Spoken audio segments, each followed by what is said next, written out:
Hello and welcome back to Dolphins Talk.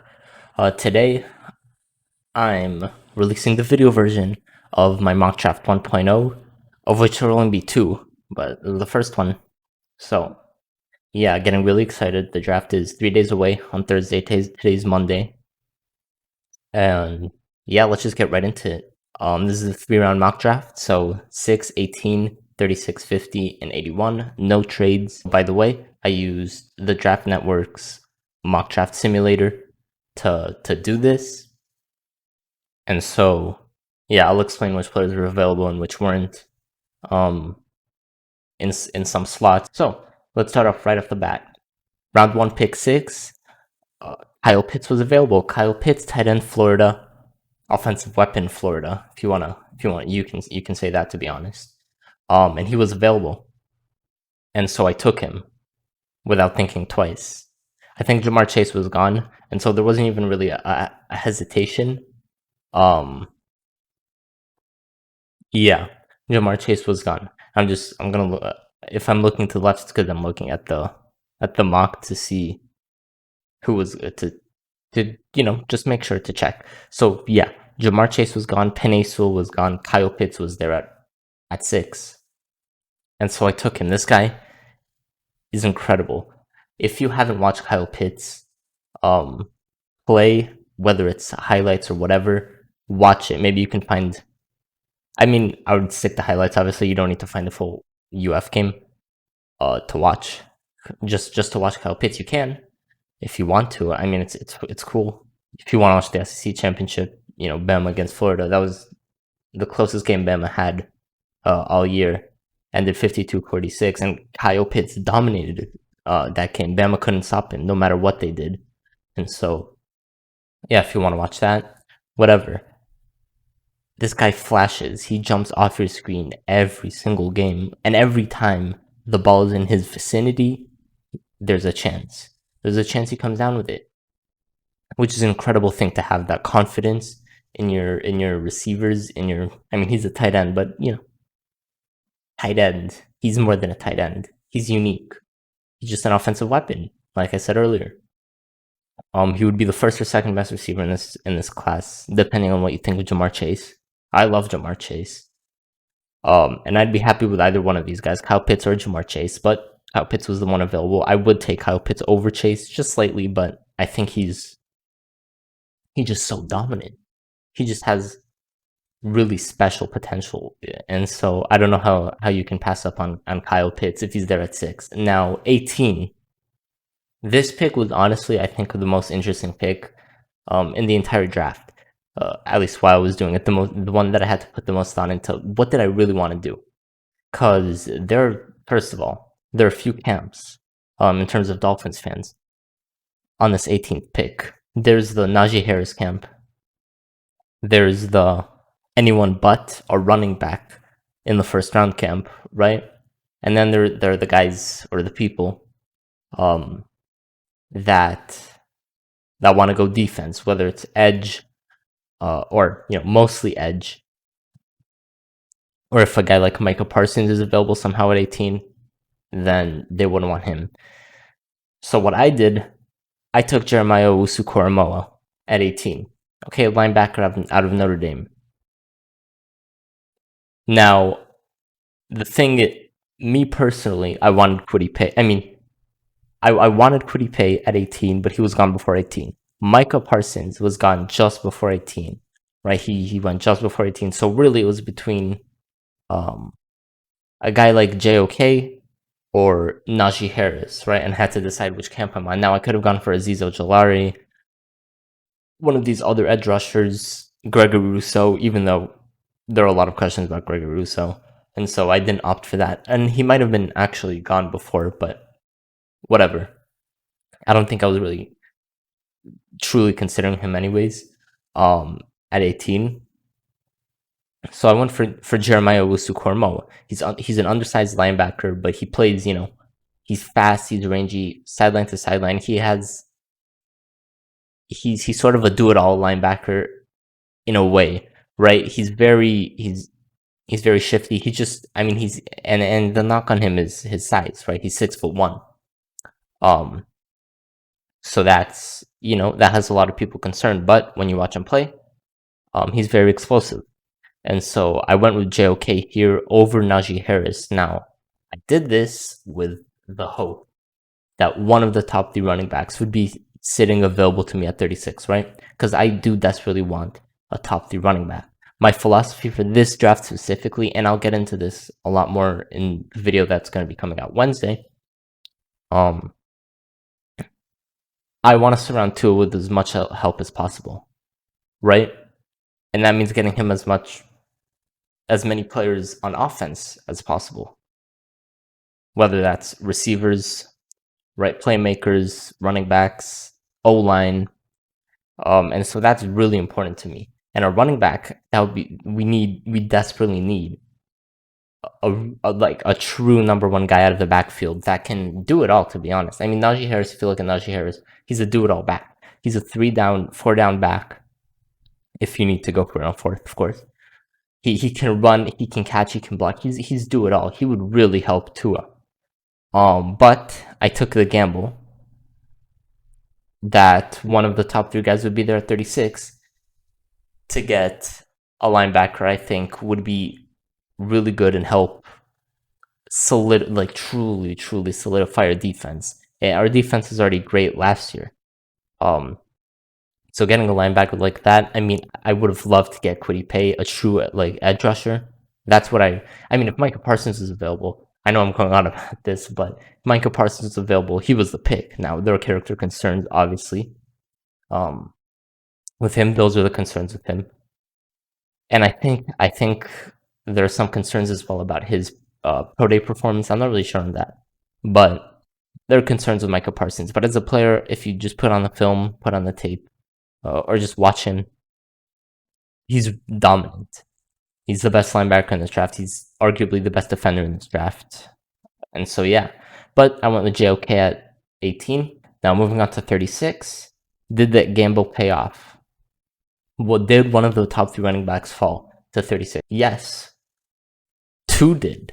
2 were there at 36. Both Javonte Williams and Travis Etienne were available at 36, and I opted for Javonte Williams.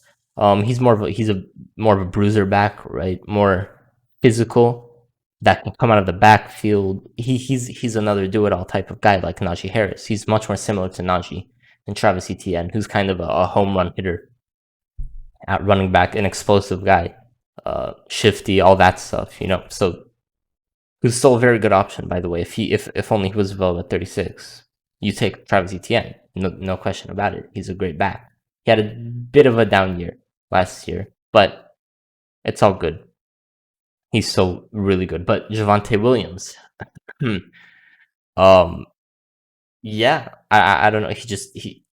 He's a do it all back, like I was talking about with Najee Harris. I sort of described Javonte. I sort of did the player breakdown of Javonte Williams for Najee Harris, or for Javonte Williams with Najee. It doesn't matter. I don't know why, but yeah, Javonte Williams, running back, North Carolina. I haven't in this mock 36 to the Dolphins. I would be very happy with this. With these first 3 picks, very happy. Now 50. This is where I got to some more help. I've been getting to a help so draft, but even more help, right? Quinn Miners, center out of Wisconsin Whitewater. D3, a beast of a man, right? If watching him at the Senior Bowl and all that, he was just big and powerful and competitive. He had that edge to him that I think Brian Flores really likes. Obviously, he was arguing with Flores about when he broke his hand or something. I don't know if he broke his hand, but he hurt his hand or something, I'm pretty sure. And he was arguing with him to let him keep playing, and Flores didn't want to. So I think Flores likes that, right? I don't know for a fact. I can't tell you, but just a gut feeling from what I can tell of Brian Flores, or what I've seen of him, it seems like he's that type of guy. So I took Quinn Miners at 50. Now I know a lot of people are going to be like, "Oh, that's a bit high for a D3 center?" Maybe, but I don't think so. I don't think he's making it out of day 2, right? I don't think he's available in day 3, And so you could say, oh, you could have just waited for 81, but I really wanted a center. We need a center, right? And both Landon Dickerson and Creed Humphrey were gone at this point. And I would have taken either one of those guys over Quinn Myers. I think maybe not Landon Dickerson because of the injuries, but Creed Humphrey I would have definitely taken over Quinn Myers if both were available at 50. And again, Landon Dickerson, he's probably the best center of the three of them in terms of just on-field performance and all that stuff. But the injuries, it's a bit concerning. So I don't know. But neither of those guys were available at 50 anyways. So I went for Quinn Miners. Maybe he's a bit of a developmental guy, but that's okay. I don't know how much of a developmental guy he is. I mean, with his play style, his physicality, I think that would translate a lot more. It would make it a lot easier for him. Because while he's developing, he's still playable. He can still maul guys and do all that stuff. Sort of a Solomon. I mean, not really a direct comparison, but Solomon Kinley. He came in last year and he was playable immediately. He immediately could start because he was just so physical, so dominant, and so yeah, he started. And I think Quinn Miners can be that same guy. But again, Creed Humphrey, I would love for center at 50. And now the final pick of this mock draft 1.0 3-round mock draft. Amon-Ra St. Brown, wide receiver, USC. Now it took Kyle Pitts with a 6th pick. It was a tight end. Now, I wanted to take a receiver that I could put out a crispy route runner, right? A technician of sorts. That type of guy that you don't look at him and think, oh, he's just a physical specimen that's dominant. Obviously, Kyle Pitts is more than just a physical specimen. But Amon-Ra St. Brown, he's a refined receiver. He gets the position, and he's just another weapon for Tua, right? I think pairing him, Kyle Pitts, with Devontae Parker, with Will Fuller, with Preston Williams, and again, Preston Williams, Will Fuller. Obviously, we get the injury history. We can just hope that nothing bad happened, right? At the end of the day, injuries are a part of the game, and it's unfortunate. But I don't know how much you can build a team if all you think about is injuries, right? Because everyone's going to get injured. Now, some guys like Preston Williams and Will Fuller seem to be more injury prone than others. But I understand what the Dolphins are doing. They're just taking that risk. Maybe they'll get hurt. Hopefully not.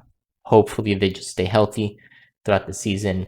And really, because if we get Kyle Pitts, Amon-Ra St. Brown, and pair them with those guys that I already mentioned, not to mention Albert Wilson's coming back, Lynn Bowden Jr., I'm really hoping for him to take, that step forward and become that end around, that quick passing game type of guy, you know what I mean? Little shifty, explosive type of guy that can come out of the backfield.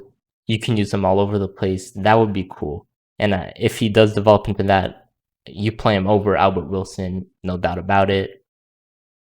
And yeah, so Amon-Ra St. Brown, that's where he fits in, that route runner technician type of guy who can operate really in all 3 phases of the passing game, whether it's deep, intermediate, short, he can operate in all of those phases. And so just another really great weapon for Tua. That's mock draft 1.0. Like I said, I'll have a video coming out on Wednesday, and you'll see what that's going to be about. Obviously, the draft is Thursday, so it'll be draft related. And then Thursday, I'm going to release mock draft 2.0, my final mock draft, in the morning, right before the draft. There'll be another 3-round mock. And yeah, if you want to see this mock that I just did with a full breakdown, or not full breakdown, but a write-up of the guys that I picked, click the link down below in the description to head over to my site. And yeah, it'll be the featured article over there. And that's pretty much it. And so thanks for watching. Let me know what you think about the mock, what guys you like, what guys you don't like.